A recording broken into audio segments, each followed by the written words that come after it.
When people talk about wealth, they usually picture kings seated on golden thrones or oil tycoons ruling over vast empires. But in the 19th century there existed a family whose fortune surpassed them all. A name that became synonymous with power, mystery, and staggering influence. That name was Rothschild. The origin is found in Frankfurt. Our story doesn't begin in a palace or a castle, but in a modest house on the narrow streets of Frankfurt, Germany, in the late 18th century. Inside that home lived Mayor Amschel Rothschild, a man with a sharp mind and an extraordinary vision that would change the financial world forever.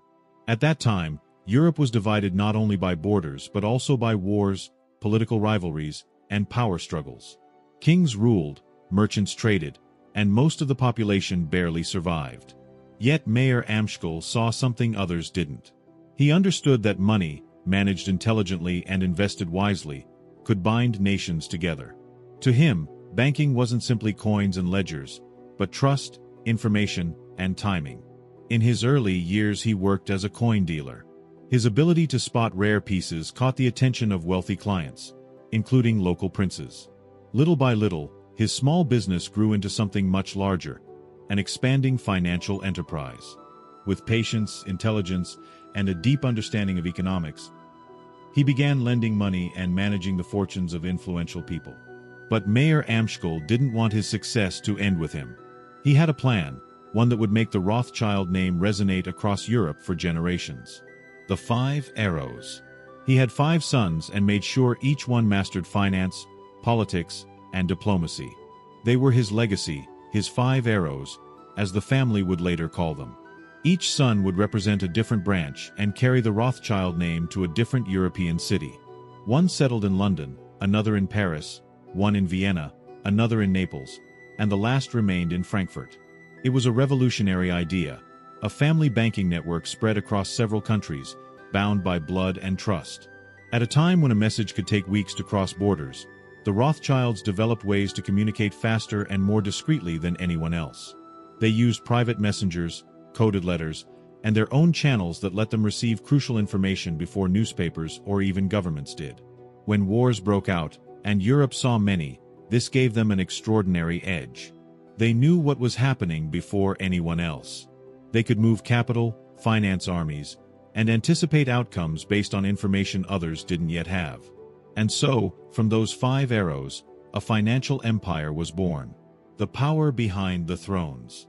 By the early 19th century, the Rothschilds were no longer simple bankers. They had become key figures of power. Kings and queens turned to them when they needed funds for wars or imperial projects.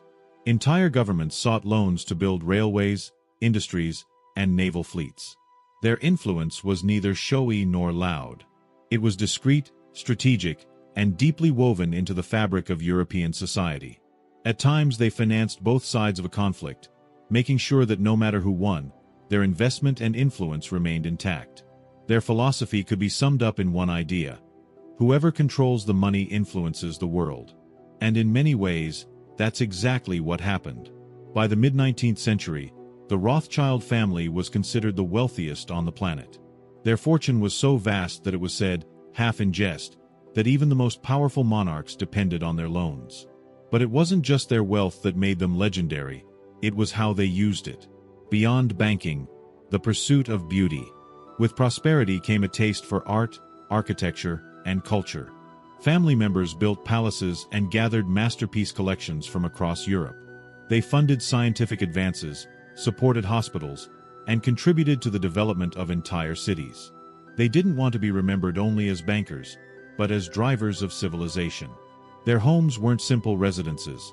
They were stages for art, music, and imagination. Every object, every painting, every sculpture told a story, not just of opulence, but of intellectual refinement and admiration for human talent. And among them, one man would take that passion to an extraordinary level. His name would forever be tied to one of the most impressive estates in England. Enter Baron Ferdinand de Rothschild. Born in Paris in 1839, Ferdinand came into the world surrounded by privilege, but also by responsibility. From childhood, he was exposed to the symbols of family power: elegant homes, brilliant conversation, priceless works of art. At the same time, he learned that wealth had to be used with judgment. He was a man of vision and aesthetic sensitivity, someone who valued history and the finest details. Yet his life wasn't marked by abundance alone. Fate would confront him with tragedy. In 1865, he married his cousin Evelina de Rothschild. They shared a deep affection, and everything seemed to point to a happy life ahead. But barely a year later, during childbirth, Evelina and the baby died. The loss devastated Ferdinand. He never remarried. Instead, he poured his grief and energy into creating something that would honor her memory and leave a lasting mark. From grief came creation. To cope with his mourning, Ferdinand devoted himself to philanthropy, politics, and art. He helped found the Evelina Hospital for sick children in London, hoping to spare other families the suffering he had endured. He also entered Parliament and served as a respected member of the House of Commons. But his greatest passion was collecting beauty, history, and craftsmanship. He was especially drawn to French Renaissance art and architecture, where elegance met imagination. That fascination led him to his most ambitious project yet, a singular residence. A French-style chateau rising in the English countryside. That residence would be known as Waddesdon Manor. It wasn't conceived merely as a home, but as a livable work of art, a place where beauty and innovation could coexist in harmony. There, Ferdinand could surround himself with paintings, furniture, and objects representing centuries of creativity. It would also become a gathering place for politicians, artists, and even members of royalty, in a setting of sophistication and inspiration. But how did that dream take shape? How did he turn his imagination into one of the most impressive estates in England? The dream of Waddesdon Manor. After the early years of grief and personal rebuilding, Baron Ferdinand de Rothschild decided to pour himself into a creation that would transform the landscape and leave a legacy.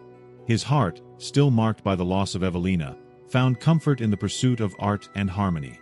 He wanted to build something that would outlast him, something that captured the grace of the past and the innovative spirit of his time. He explored the English countryside until he found a hill in Buckinghamshire, surrounded by rolling meadows and quiet woods. There, in that peaceful setting, he decided to build his dream residence, a French palace on English soil. Unlike traditional British country houses, Ferdinand's vision wasn't rooted in local design. He admired the chateaux of France's Loire Valley, with their slender towers, domes, and grand staircases.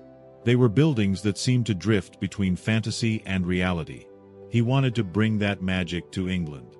To achieve it, he hired French architect Gabriel Hippolyte de Staël, a specialist in French Renaissance style. Together they planned a residence that looked as if it had stepped out of a fairy tale. Construction began in the 1870s, and Ferdinand oversaw every detail. He wasn't seeking a simple imitation, he aimed for excellence. Stone by stone, skilled craftsmen shaped the building with precision. Decorative carvings, elaborate moldings, and elegant windows turned the mansion into an architectural jewel. When it was finally finished, visitors were amazed. Rising proudly over the green hills, Waddesdon Manor looked like a French palace dropped into the heart of England. Its tall towers gleamed in the sunlight, and the long driveway led to imposing iron gates that opened onto another world, a world of art, luxury, and imagination. The grand entrance, the East Gallery. Stepping through the main gates of Waddesdon Manor, guests were immediately greeted by the East Gallery, a space that captured everything Ferdinand stood for. Light reflected off polished wood panels covering the walls, casting a warm, enveloping glow. Gilded details ran along the edges, shimmering softly under the lamplight. Every corner held something worth admiring. Paintings, sculptures, and rare objects gathered from across Europe formed a scene that seemed carefully orchestrated. Yet among all those wonders, one piece drew more attention than any other. The famous elephant automaton. Created in the 18th century by a master French clockmaker, the mechanism was as much a feat of art as of engineering. When activated, its internal gears brought the figure to life. The small elephant raised its trunk, turned its head, and even mimicked delicate steps. For 19th-century visitors, it was like witnessing magic in motion. The East Gallery wasn't just an entrance hall. It was an introduction, a promise of what awaited inside. Every piece had a story, and every story revealed Ferdinand's deep admiration for craftsmanship and the past. The smoking room. Beyond the gallery, guests entered the smoking room, where elegance met comfort. The walls were decorated with elaborate plasterwork, and the high ceilings gave the space a sense of openness and lightness. At night, the room filled with soft laughter and quiet conversation as gentlemen gathered after dinner. There, the tone shifted. Grand display gave way to closeness. It was a space for talking about art, politics, and the changes shaking the outside world. Fine porcelain figures and carefully chosen tapestries adorned the room, creating an atmosphere of quiet refinement. It wasn't only about displaying wealth. Ferdinand understood that beauty also lived in the subtlest details, in the feeling a space stirred in those who occupied it. The room was designed to encourage thought and friendship, a perfect balance of grandeur and grace. The dining room, a feast for the senses. Among all the rooms at Waddesdon Manor, few matched the splendor of the main dining room. When guests took their seats there, they knew they were experiencing something extraordinary. The table stretched long and gleaming under crystal-clear lamplight. The silver shone like stars, and the finest porcelain stood out against the polished surface.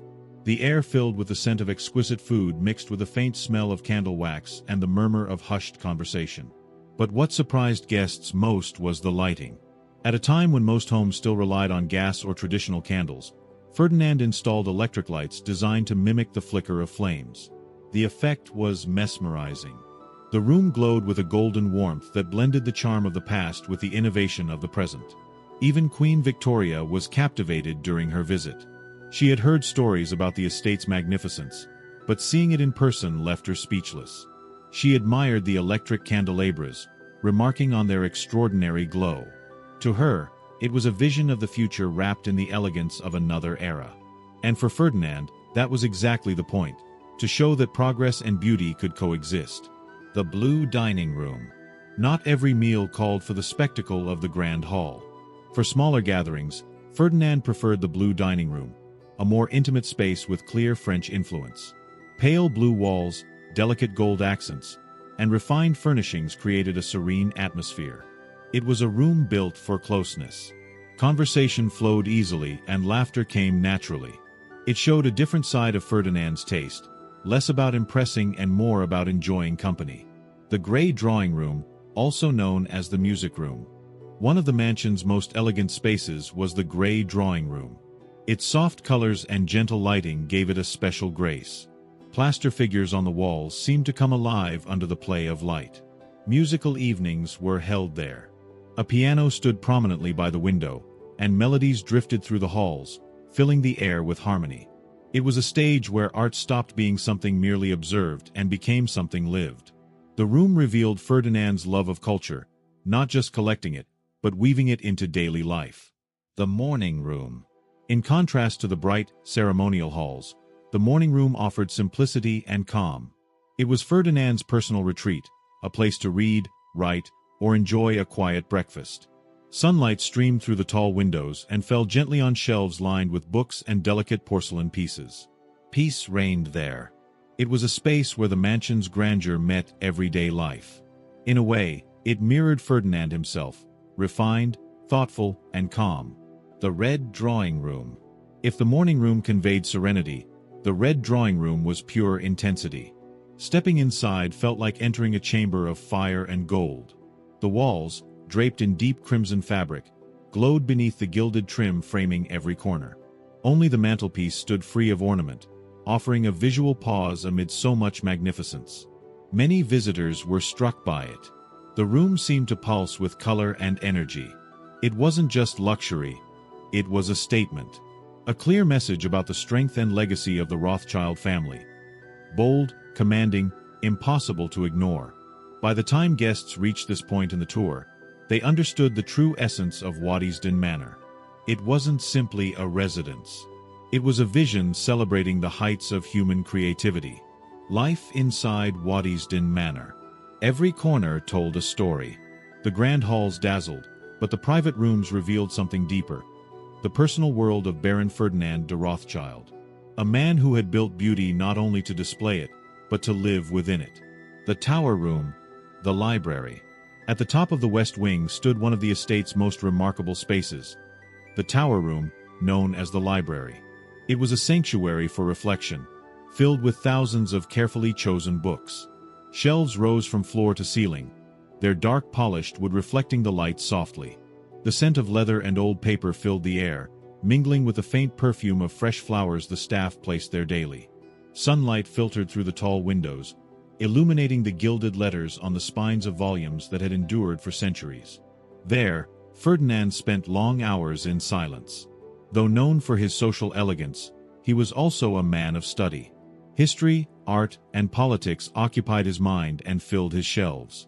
Some books were true relics, bound in fine leather with gilded pages. Others were more recent acquisitions, the fruit of his constant curiosity. Unlike the splendor of the red drawing room, the library was designed for tranquility. Comfortable armchairs and inviting sofas encouraged sitting, reading, or quiet conversation.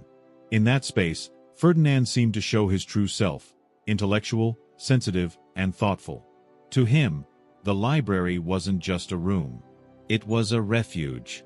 The billiard room, leisure and camaraderie. If the library represented introspection, the billiard room revealed another side of life at the mansion: friendship and entertainment. At first glance it might have looked like a typical gentleman's room, but at Waddesdon nothing was ordinary. The ceiling rose high above the perfectly lit table. The furnishings blended comfort and elegance, while the room buzzed with energy. After the formality of dinner, guests would gather there to unwind, challenge one another to a game, or simply continue the conversation in a more relaxed setting. Laughter echoed off walls decorated with the same care as the rest of the house. Even in moments of leisure, aesthetics and detail were never neglected. Because at Waddesdon Manor, every space, whether solemn or informal, was part of the same vision, turning everyday life into an extraordinary experience. And so, amid art, conversation, and echoes of history, life inside the mansion continued to unfold with a quiet elegance that few places in England could match. Stories were shared over glasses of brandy and the slow curl of cigar smoke. To Ferdinand, that room was a point of connection, a reminder that even amid grandeur, joy often lived in the simplest moments. Guests' laughter and the soft click of billiard balls echoed late into the night, drifting through the halls as the last candles burned down. The bedrooms, rest in elegance. Beyond the public rooms, the mansion opened into a series of private, luxurious suites. Waddesdon's bedrooms weren't simple places to sleep, they were carefully designed compositions. Each had its own personality, defined by color, texture, and mood. Some were dressed in soft shades of blue and green, others in deep reds or gold accents. Every fabric was chosen with precision. Every pattern aimed to evoke calm or wonder. The beds, wide and inviting, were layered with silk and velvet. French-inspired furniture blended with hand-woven rugs and original works of art. Many rooms included small private boudoirs, intimate spaces where guests could rest, write letters, or prepare for the day. And in a rare touch for the 19th century, several had their own bathrooms. At a time when indoor plumbing was still a novelty, Waddesdon Manor stood at the forefront of modern luxury. Running water, private wash basins, and heated rooms made visitors feel as though they had crossed into the future. For many, staying there felt like stepping into a dream that fused the beauty of the past with the comforts of the modern world. Life at Waddesdon. Day-to-day life moved with rhythm and harmony. Servants moved silently through the corridors, making sure the fireplaces stayed lit, the flowers stayed fresh, and meals were served with exact precision. Despite the formality of the setting, warmth existed within its walls. Ferdinand believed a great house shouldn't intimidate, but inspire. Those who visited often remarked that, magnificent as the mansion was, it also felt alive, full of conversation, laughter, and a quiet sense of well-being. Evenings were the high point. After dinner in the great dining hall, some guests headed to the music room, where a pianist or small ensemble filled the air with melody. Others preferred the library or the smoking room, while younger guests strolled through the gardens beneath the starlight. The gardens were a spectacle in themselves. Carefully designed terraces, fountains, and sculptures stretched across vast grounds. Exotic plants bloomed in glass greenhouses, and winding paths led to hidden benches overlooking the valley. Everything was arranged not just to please the eye, but to stir emotion.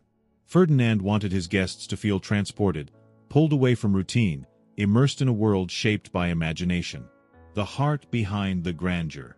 Yet behind Waddesdon's perfection stood a man who had known deep pain. The loss of Evelina marked Ferdinand forever. Though he surrounded himself with beauty and company, A void remained that he could never fully fill. But he didn't let grief destroy him. He turned it into creation.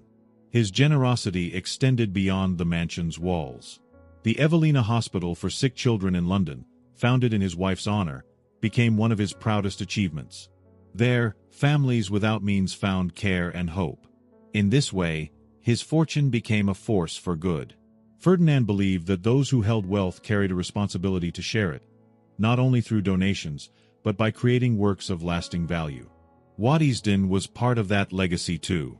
It wasn't built solely for his own enjoyment, but to preserve art, culture, and craftsmanship for generations to come. The final years of Baron Ferdinand. By the 1890s, Ferdinand de Rothschild was one of the most respected men in England, not only for his fortune, but for his intelligence, his sense of humor, and his kindness. Politicians valued his judgment.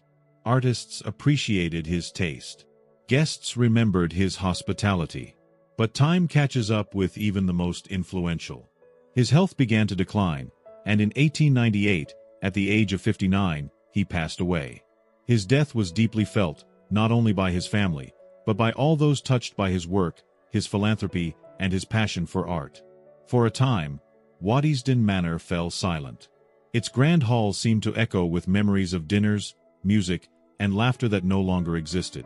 But Ferdinand had planned for the future. He left the mansion to his beloved sister, Alice de Rothschild, trusting she would protect his dream. And she did.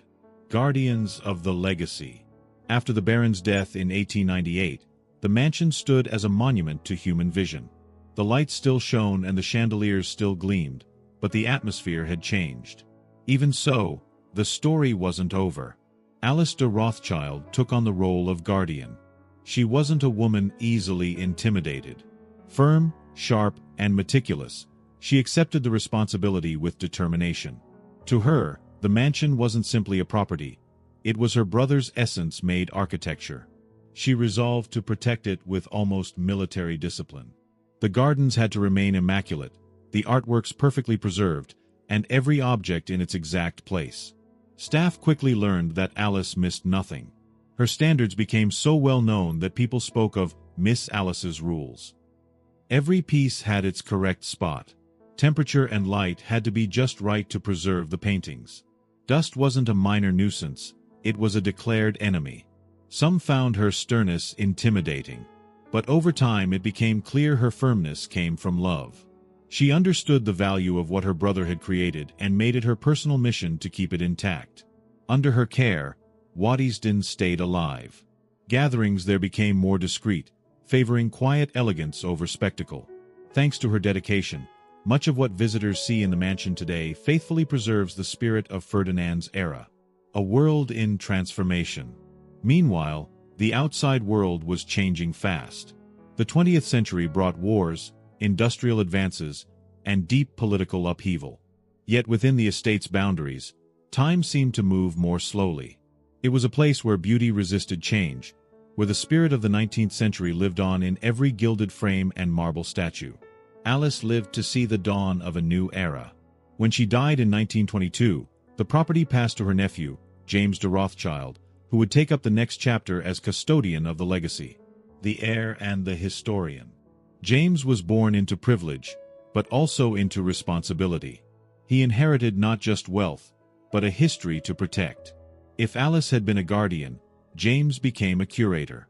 He understood the mansion wasn't just a family residence, but a cultural treasure of historical importance. Throughout his life, he expanded the collections with the same care Ferdinand had shown decades before. He grew the library, restored artworks, and kept the gardens in full bloom. He also opened the doors to historians and scholars, recognizing that this heritage went beyond the private sphere. When the Second World War broke out, uncertainty reached everyone. Even in those dark years, James took steps to protect the mansion's treasures. Paintings and furniture of incalculable value were carefully sheltered, moved out of harm's way, ensuring they survived the bombs and the destruction, keeping intact a legacy that had begun more than a century before. After the war, James returned to his beloved estate with renewed purpose. He understood that Waddesdon's future could no longer rest on one family alone.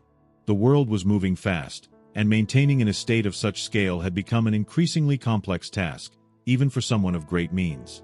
A gift to the nation. That's when he made a historic decision, one that would guarantee the mansion's survival for generations. Upon his death in 1957, James de Rothschild left Waddesdon Manor to the National Trust, along with a fund to ensure its upkeep. It was one of the most generous donations in British history. With that act, he turned what had been a private residence into heritage open to the public. It would no longer stay locked behind gates or limited to a privileged few. People from all walks of life could now walk its halls, admire its chandeliers, and experience the world Ferdinand had imagined decades earlier. That decision still echoes today. Thanks to James, Waddesdon wasn't just preserved, it stayed alive. Waddesdon today. More than a century after it was built, the mansion remains one of the most visited country houses in England. It rises proudly over the hills of Buckinghamshire, its towers catching the morning light just as they did in Ferdinand's time. Visitors from around the world come to admire the art, architecture, and history within its walls. Inside, the East Gallery still welcomes guests with its warm wood paneling and golden glow. The elephant automaton still fascinates onlookers, just as it amazed visitors in the 19th century. In the dining room, the candle-shaped electric lights still shine, a perfect symbol of the fusion between innovation and tradition. The red drawing room still glows with its gilded details. The library remains filled with rare volumes. And the morning room keeps the soft light Ferdinand once enjoyed in silence. The gardens, carefully restored, bloom with the same elegance Alice once demanded. But Waddesdon isn't just a preserved house. It's a living museum. The National Trust, together with the Rothschild Foundation, continues to manage the estate, organizing exhibitions, research, and events that keep its history moving forward. Art historians study its collections. Students walk its halls learning about an era when elegance set the pace of society. In summer, concerts and festivals fill the gardens with music. In winter, thousands of lights transform the estate into an almost magical scene that draws visitors from everywhere.